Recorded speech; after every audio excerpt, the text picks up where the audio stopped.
I think that scientists find it harder in some ways than many other people, you see, and some other people, because there's still a strong commitment, even perhaps partly unconscious, to the old atomistic worldview. So what you're saying is that science has shown us something that scientists do not want to see? Well, they have become so used to the way of seeing it that they don't want to change it. You see, they feel uncomfortable about changing it, and they feel there's no reason to change it. Many of them, they say, well, we're doing so well now, why should we change it? In one sense, it looks as if we're doing very well, you see, but if you look at the broader view, it looks very dangerous. Now, many people are talking about this new worldview that's coming up these years. Do you see a new worldview coming up in the Western world? Well, in a certain part of the Western world, yes. I think a worldview in which there's more focus on wholeness, on process, rather than on analysis into parts and more static constituents. But does that come up because we want it, or because we are forced to take on it? Well, probably both. I mean, that is, I think a certain fraction of the people want it. Perhaps they're tired of the old one, they don't feel it's working. And also there's some evidence for it, I think, especially in physics, and probably in other sciences as well.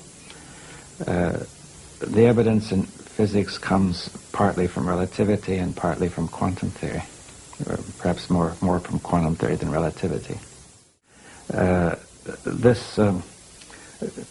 Again, all of these, you see, combine to the notion that the universe is a kind of indivisible whole, rather than analyzed into constituent elements which interact as separately existent. So the classical level, Newtonian level, is explained by quantum mechanics as a limiting case, you see, of a more, so that you have a whole, but the whole determines itself to behave somewhat like independent parts in many cases.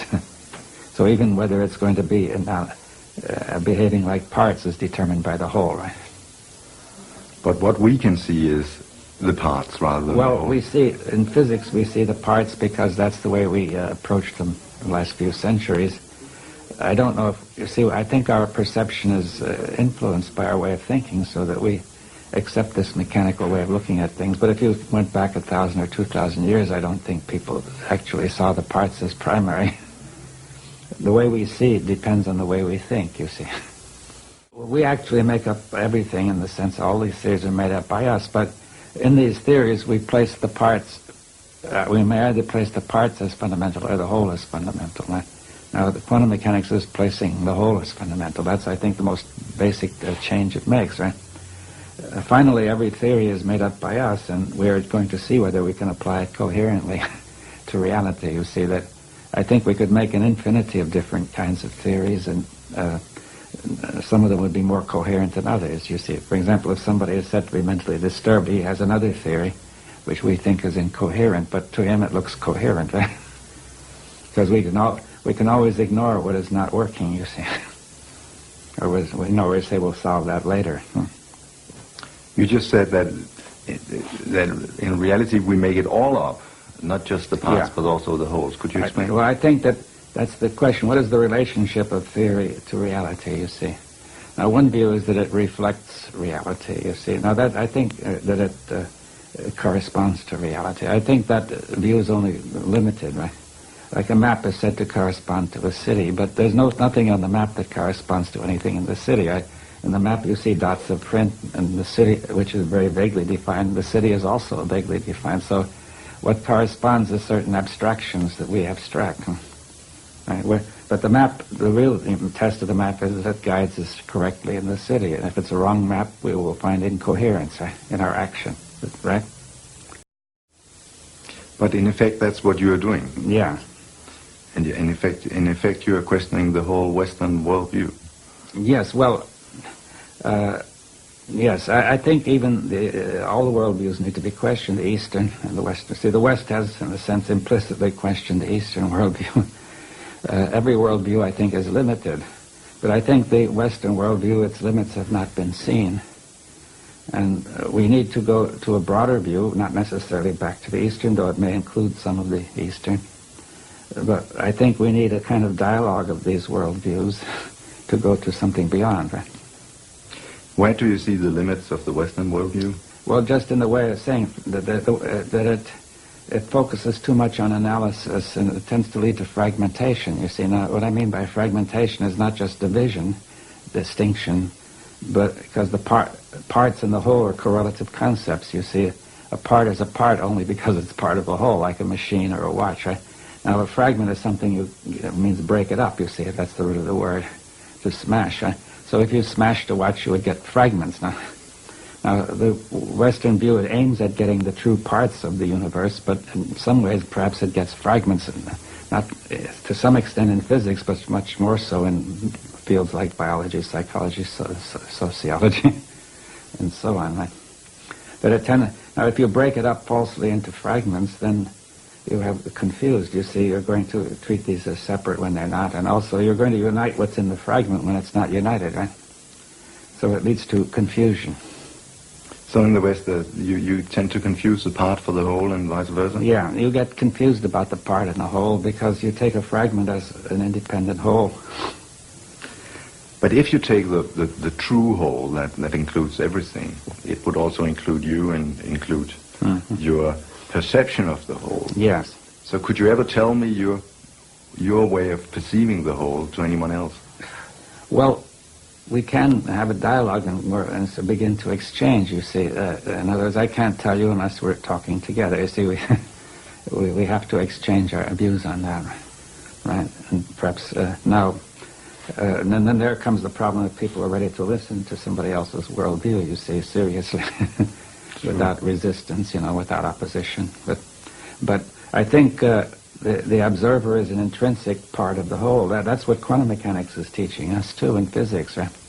That the observing instrument is just as much part of the whole, and therefore, because of the possibility of these non-local interactions in quantum mechanics, when an observation is made, the two systems are not really distinct, you see. Therefore, they participate in each other, and you cannot therefore get an unambiguous meaning to the measurement, right?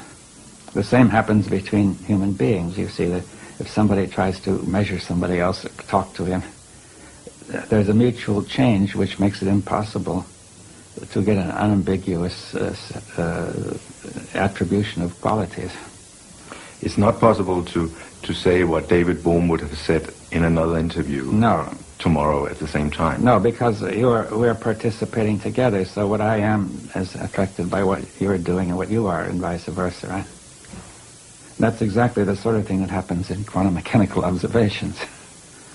Okay, if I say then that when I think about the whole and the part, I end up understanding that if you understand the whole, you're not able to tell it to anyone else because then you step out of the whole and become a part. Well, I think there's a kind of communication. See, this is the point about having a different worldview. There is a kind of communication that does not begin by denying wholeness, you see. You see, if we say, here am I and here are you, and then we have already divided it, right? But perhaps we could communicate in the spirit of the whole without assuming that division, right? See, we're not trying to tell, that means I'm not trying to tell you what I think, you not trying to tell me, but rather together we are trying to discover how we're going to think together. Do you see the difference? So you eventually became a biologist. What did you actually learn then? Well, it was interesting because I became a biologist, a developmental cellular biologist. I'm working on cells, of course, and in my graduate work I was cloning stem cells. And it's interesting because a lot of people think stem cells are something brand new that just came into this world recently, and the fact was I was cloning stem cells back in 1967, 40 years ago. And the significance was, while I was doing this research, I was also teaching medical students. So I was teaching medical students the foundation of how cells work, the conventional story out of the textbook, genes control life, or we called it genetic determinism, the belief that genes control your traits, behavior, your physical characteristics, etc. And what my research revealed when I was studying the stem cells was this, very profound. I put one stem cell in a petri dish all by itself, and it would divide every 10 to 12 hours. So it'd be 2, 4, 8, 16 cells, 32 cells. After about 2 weeks, I have thousands of cells in the petri dish, but what was unique, they were all genetically identical. But then I did the experiment. The experiment was to take some cells out of the dish and put them into a separate dish with a different environment. Okay. And so the environment is a culture medium, but the culture medium to cells is like the world that we live in. It's got the air, the water, the food, all the things in it. So I take the cells out of my stem cell dish, put them in a separate dish with a different environment, and the cells form muscle. But then I went back to the same dish with genetically identical cells in it and took some cells out and put them in a different environment, and they form bone. And then I went back to the same dish with genetically identical cells and put them in a third petri dish with a different environment, and they formed fat cells. And there I was confronted with this reality. All the cells are genetically identical, but they had different fate: fat, muscle, bone. I said, simple question, what controls the fate of cells? And the answer is the environment. It was the only thing that was different because they were all genetically identical. So I started to really say, oh my goodness, here I am teaching genes control life to the medical students, and yet the cells were revealing to me that, hey, they all had the same genes, but it was the environment that I put them in, and so the environment controlled their life. And a very simple experiment that is very profound for us today is, if I took my dish with plastic petri dish with cells in it and moved it from a healthy environment to a less than healthy environment, the cells get sick. And if I were a doctor of cells, you might say, well, what kind of drugs would you give these cells? And it turns out, no, you don't give the cells any drugs. You just take the dish from the bad environment, put it back into a good environment, and the cells will innately, naturally come back to health again. So how did this realization impact you at the time? Because you were teaching something completely different. Yes. You did this experiment and you realized what you were teaching wasn't the full truth. Oh, absolutely. And then I had a problem with my colleagues because, first of all, they doubted my work, and then I brought them into the experiments and I had them observe them, watch them, and they all said, wow, yeah, the environment controls the cells. But they wanted to marginalize it, so they would say, oh, that's an exception or an anomaly because we're teaching genetic control. It didn't fit the story. The net result, what it led me to do was, I had tenure. I had tenure at the university. I walked out of the university and said, look, I can't keep my integrity and at the same time teach something I know was patently wrong. So I walked out because I saw that teaching the belief that genes control life was very, very incorrect. And it's very interesting because I did that in 1970. Now that's like 40 years ago. And guess what? The new science that is just coming into the forefront of our world today is something called epigenetic control. What I was teaching was genetic control by genes. The new science, which is now coming around, is called epigenetic control. And what that means, you understand the prefix epi means above. So you say epidermis, that means the layer above the dermis, skin. If I say epigenetic control, literally it says control above the genes. And this is the new science. And why is it profound? Because when you teach genetic control, you teach victimization. You didn't pick the genes as far as we know. The genes control your traits. You can't change the genes, so you become victimized by your heredity. And the new science, epigenetic control, reveals how your response to the environment, as you change your response to the environment, you change the fate of your cells, just like in the Petri dish. That makes you a master, because you are the one that has the opportunity to change your perception and response, so therefore you're the one that controls your genes. But it took you some time, didn't it, to actually incorporate that in your life? Because I know in the Biology of Belief, your book, you talk about you went through a very unhappy period. Yes. Your father was dying of cancer. You had a very messy divorce from your first wife, and you weren't happy. And you thought at that point that actually your genes did influence, and you had unhappy genes. And it took you some time to actually realize that in your life you could change things. Yeah, it was very interesting because, again, I was still coming from the programs of my own deep beliefs, which I got from childhood on, about genetic control. And yet, it was funny because I was at that point also going out and beginning to talk to people about this new science, about if you understand what I'm talking about, you can create this fabulous life. And it was fun because in the beginning I would try to get people together and I'd tell them, you can create this fabulous life, and they'd sit at me and look and go, you know, Lipton, for a guy who says you can create a life with this stuff, your life doesn't look that good. And essentially I almost said, fortunately I didn't say the words, but I essentially said, well, do as I say, not as I do. And that was the opening point that said, oh my God, I can't just talk about the academics of the new science. To make it work, you actually have to apply the principles of the new science. And that was a change point in my life where I said, well, I'm not going to lecture on this unless I verify to myself that by influencing my personal beliefs and attitudes and things that I can change my biology. And it was wonderful because it only took just a short time to realize how I manifest profound changes in my life by taking in the understanding that how I see the world, my perceptions, control not just my internal biology and my genetics and behavior, but it controls how I create in the world around me. So I went from a world of almost self-destruction into this world of more mastery. And the most exciting thing is I found since that time that I absolutely live in heaven because I've created a life. Let's look at practically how you did that, just so people pick up a few clues. The work showed that your mind's perception of the world changes your biology, the chemistry of your body, which changes your cells. And I said, okay, so if you control how your mind operates, then you can control your chemistry. But then here's where the problem comes from. There's two parts to the mind. The conscious mind, which has your personal identity, your spirit, your source attached with it, is a creative mind. The conscious mind can see into the future, can review the past, solve problems. The subconscious mind, the other mind, is more of a habit mind. That's when you learn how to do something, and once you learn how to do it, you don't have to think about it, it's automatic. Well, most of us walk around in the world thinking that we're running our lives with our creative mind. And I'd say, Emmett, what do you want out of your life? And you would say, oh, I want to be healthy, I want to have great relationships, and then you try to say, I'm running my life with these beliefs. But science has now revealed that we only run our lives with our conscious mind at most about 5% of the time. So we're running on these subconscious programs. 95% of the time. Okay. And then the issue is, so where'd you get the fundamental programs that you operate from? And here's the thing I learned is that it's in the first 6 years of our lives that the brain is in a functional state, an EEG state, the electrical activity, that is not even in consciousness. A child doesn't even reach conscious brain function until about 6. So the first 6 years of your life, your brain function is lower frequency. It's called theta, which is like a hypnagogic trance, a hypnosis.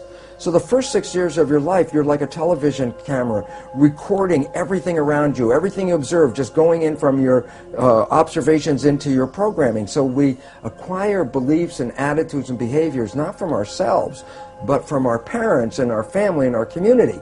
These become the fundamental beliefs. A very interesting point. The Jesuits were very proud. They would say, give me a child until it's 6 or 7 and it will belong to the church for the rest of its life. What they were saying was what they knew, which science is now finding out. The first 6 years are programming. Yes. And whatever program you get, that will be the rest of your life. So that's why they said, just give me the first 6 years. And it turns out they were precise. The first 6 years is download a program, and that's when you get your behaviors from those around you. So you were able, by realizing this, to then look at how you were living your life on a practical level and say, I am not going to be governed by these pre-programs.